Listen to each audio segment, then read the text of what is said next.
Magandang araw! Ngayon, maglalakbay tayo sa pamamagitan ng panahon. Ating tuklasin ang nakabibighaning kwento ng Pilipinas. Mula sa mga sinaunang pamayanan hanggang sa modernong panahon, ito ay isang kwentong puno ng liko at pagbago. Humanda na sa isang kapanapanabik na pakikipagsapalaran. Ang ating paglalakbay ay nagsisimula libu-libong taon na ang nakalilipas. Isipin ang isang lupang hindi pa natutuklasan, punong-puno ng likas na kagandahan. Dito nagsisimula ang ating kwento. Ang mga unang Pilipino ay dumating mahigit 700,000 taon na ang nakalilipas. Sila ay naglakbay mula sa iba't ibang bahagi ng Asya, dala ang kanilang mga kasangkapan at kaalaman. Ang mga unang nanirahan dito ay nag-iwan ng mga kagamitan at mga labi ng sinaunang tao. Ang mga ito ay nagsilbing mahalagang ebidensya ng kanilang pamumuhay at kultura. Ang mga natuklasang ito ay nagkukuwento tungkol sa kanilang buhay. Mula sa mga simpleng kasangkapan hanggang sa mga komplikadong istruktura, bawat isa ay may kwentong isinasalaysay. Isa sa mga kahangahangang natuklasan ay ang Calauman. Ang metatarsal bone na ito ay nagbibigay ng mahalagang impormasyon tungkol sa sinaunang tao. Prehistoric inhabitant, ang mga labing ito na natuklasan sa Luzon, ang pinakamatandang labi ng tao na natagpuan sa Pilipinas. Ang Calauman ay nagbibigay ng bagong pananaw sa kasaysayan ng tao sa kapuluan. Ito ay nagpapatunay na mas maaga pa ang presensya ng tao sa kapuluan. Ang mga sinaunang tao ay naglakbay at nanirahan sa iba't ibang bahagi ng Pilipinas. Isa pang mahalagang natuklasan ay ang Tabon Man. Ang mga labi nito ay nagbibigay ng mas malalim na pag-unawa sa pisikal na katangian ng mga sinaunang Pilipino. Prehistoric inhabitant, natagpuan sa Palawan. Ang mga labing ito ay nagbibigay ng kaalaman tungkol sa pisikal na katangian at pamumuhay ng mga sinaunang Pilipino. Ang mga ito ay nagpapakita ng kanilang adaptasyon sa kapaligiran at kanilang mga kasanayan sa pang-araw-araw na buhay. Ang mga natuklasang ito ay nagpapakita ng mahaba at masaganang kasaysayan ng presensya ng tao sa Pilipinas. Ang bawat artifact at labi ay isang piraso ng puzzle na bumubuo sa kwento ng ating mga ninuno na nagbibigay ng mas malalim na pag-unawa sa ating pinagmulan at kasaysayan. Noong bandang 3,000 taon bago ang ating panahon, isang bagong grupo ng tao ang dumating, ang mga Austronesians. Sila ay naglakbay sa malalayong distansya. Dala ang kanilang mga tradisyon at kasanayan. Ang mga bihasang mandaragat na ito ay naglayag mula sa Taiwan at Timog Silangang Asya. Ginamit nila ang kanilang kaalaman sa bituin at alon upang matagumpay na makatawid sa malawak na karagatan. Nagdala sila ng kaalaman sa pagsasaka, paglalayag at paggawa ng metal. Ang kanilang mga kasanayan sa metalworking ay nagbigay daan sa mas maunlad na mga kagamitan at armas. Austronesian settler, ang pagdating ng mga Austronesian ay nagkaroon ng malaking epekto sa Pilipinas. Sila ay nagtatag ng mga pamayanan at nagdala ng mga bagong ideya at teknolohiya. Ang kanilang mga wika ang naging batayan ng maraming wikang Pilipino na sinasalita ngayon. Ang mga salitang ito ay patuloy na ginagamit at pinagyayaman ng mga susunod na henerasyon. Ang kanilang mga pamamaraan sa pagsasaka ay bumago sa anyo ng lupain. Ang mga teknik na kanilang ipinakilala ay nagresulta sa mas produktibong agrikultura.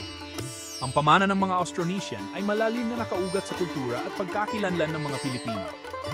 Ang kanilang mga tradisyon at kaugalian ay patuloy na isinasabuhay at ipinagdiriwang.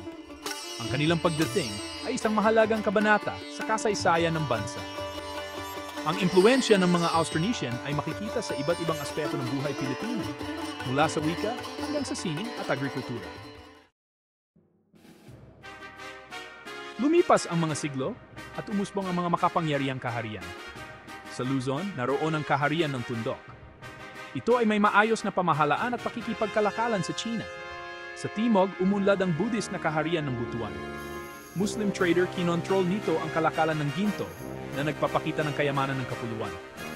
Ang pagdating ng Islam noong ika-14 na siglo ay nagpayaman pa sa kultura ng bansa. Ang Sultanato ng Sulu at ang Sultanato ng Maguindanao ay naging prominente.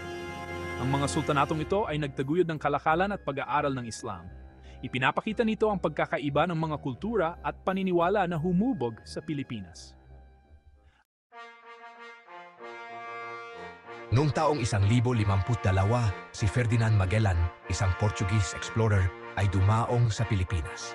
Ang pangyayaring ito ang nagmarka sa simula ng pananakop ng mga Espanyol. Ang kapuluan ay pinangalan ng Las Islas Filipinas bilang parangal kay Haring Philip II ng Espanya. Ang mga Espanyol konkistador ay nagtayo ng mga pamayanan at ipinakilala ang Kristyanismo. Ang simbahang Katoliko ay naging isang makapangyarihang puwersa na humubog sa relihiyosong tanawin ng Pilipinas. Nagtayo ang mga Espanyol ng mga engrandeng simbahan at unibersidad. Ipinataw din nila ang kanilang mga sistema ng pamahalaan at edukasyon. Ang panahong ito ay nagkaroon ng malalim at pangmatagalang epekto sa lipunang Pilipino. Bahagi 6 ang panahon ng mga Amerikano. Ang digmaang Espanyol-Amerikano noong 1878 ang nagtapos sa pamamahala ng Espanya. Ang Pilipinas ay napasailalim sa kontrol ng Amerika. Ipinakilala ng mga Amerikano ang isang demokratikong sistema ng pamahalaan. Nagtatag sila ng mga pampublikong paaralan at ipinakilala ang Ingles bilang wika ng pagtuturo. Ang impluensya ng Amerika ay nagdulot ng mga makabuluhang pagbabago sa edukasyon, infrastruktura at kultura. Ang mga produktong Amerikano at mga ideya ay dumagsa sa kapuluan. Sa panahong ito, nakita ang pag-usbong ng isang bagong henerasyon ng mga Pilipino na naimpluensyahan ng kulturang Amerikano. Bahagi 7, digmaan at kadiliman. Ang ikalawang digmaang pandaigdig ay nagdulot ng kadiliman sa Pilipinas. Sinakop ng mga Hapones ang bansa noong 1942. Ang mga Pilipino ay dumanas ng hirap at kalupitan sa ilalim ng pamamahala ng mga Hapones. Marami ang matapang na lumaban sa pananakop, sumali sa mga kilusang gerilya. Pinalaya ng labanan sa Maynila noong 1945 ang lungsod. Ngunit iniwan din itong wasak. Ang digmaan ay nag-iwan ng hindi maalis na marka sa isipan ng mga Pilipino. Pinalakas din ito ang pagnanais para sa sariling pagpapasya at kalayaan. Bahagi 8, muling pagsilang ng isang bansa. Noong Hulyo 4, 1946, nakamit ng Pilipinas ang kalayaan. Ang bagong silang na bansa ay naharap sa mabigat na gawain ng muling pagtatayo. Ipinagdiwang ng bansa ang kanilang pinaghirapang kalayaan. Ngunit hinarap din ito ang mga hamon ng isang kambatang demokrasya. Ang Pilipinas ay naglayag sa komplikasyon ng Cold War. Hinangad nitong maitatag ang kanyang lugar sa mundo. Bahagi 9, paghubog sa modernong Pilipinas. Ang huling bahagi ng ika-20 siglo ay minarkahan ng pagbabago sa politika at lipunan. Ang mga pagbabagong ito ay nagdala ng mga bagong pag-asa at hamon sa bansa.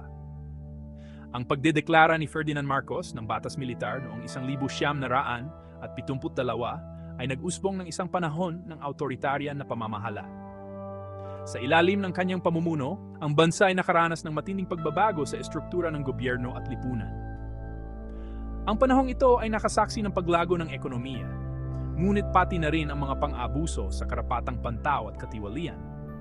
Ang mga proyekto sa infrastruktura ay umunlad, ngunit ang mga karapatan ng mga mamamayan ay madalas na isinasantabi. Ang pagpaslang kay Benigno Ninoy Aquino Jr. noong 1983 ay nagpasiklab sa isang People Power Revolution. Ang kanyang kamatayan ay nagbigay ng inspirasyon sa milyon-milyong Pilipino na magkaisa at ipaglaban ang kanilang kalayaan. Ang mapayapang revolusyong ito ang nagpatalsik kay Marcos noong 1986 at nagpanumbalik ng demokrasya. Ang mga tao ay nagtipon-tipon sa EDSA, nagdala ng mga bulaklak at rosaryo, at napakita ng kanilang tapang at determinasyon. Ang Pilipinas ay patuloy na nahaharap sa mga hamon tulad ng kahirapan, katiwalian, at hindi pagkakapantay-pantay. Ang mga isyung ito ay nagdudulot ng malaking epekto sa pang-araw-araw na buhay ng mga mamayan. Ngunit ang diwa ng Pilipino ay nananatiling matatag. Sa kabila ng mga pagsubok, ang mga Pilipino ay patuloy na lumalaban at nagkakaisa para sa isang mas magandang kinabukasan.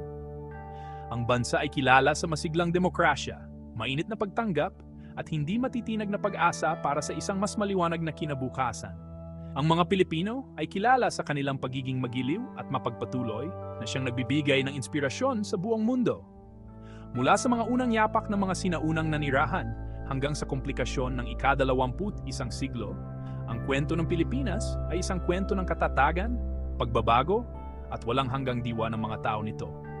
Ang kanilang kasaysayan ay puno ng mga kwento ng tagumpay at sakripisyo na siyang naghubog sa kanilang pagkakilanlan. Maraming salamat po!